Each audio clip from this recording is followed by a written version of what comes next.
In Ezekiel chapter 37, we hear about the valley of dry bones.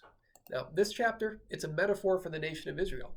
It's a reflection of the spiritual state at the time of their exile. They are dead. They're dried up. They're completely devoid of life and hope. In verse 11, Israel speaks.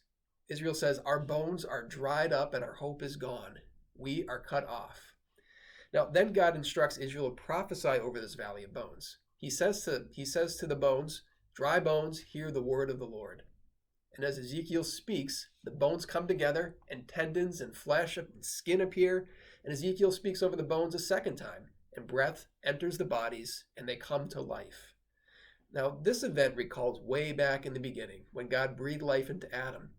Now, if God can create something from nothing, as he did in the beginning, it shouldn't surprise us that he can breathe new life into his chosen people and cause a recreation of sorts.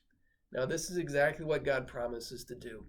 And God says that after, Israel will know that he is the Lord when he puts his spirit in them and when he settles them in their own lands. Now, we can't apply every single aspect of every promise made to the nation of Israel to the church today, but we can be encouraged to know that we have been grafted into the spiritual family of Israel through Christ.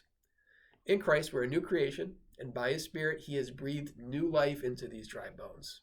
And one day, these bones here, they're going to turn to dust. But we know that the God who breathes life into what was dead, he's going to recreate, and he'll give us new bodies that will never again be touched by death and decay.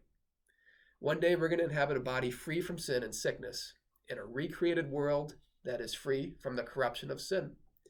So let's look forward to that day, and may we draw strength and encouragement from the fact that our God, he keeps his promises. And as we wait, let's let that knowledge of his coming kingdom motivate us to godly living, sacrificial service, and energetic mission. God bless you, and I'll see you on Sunday.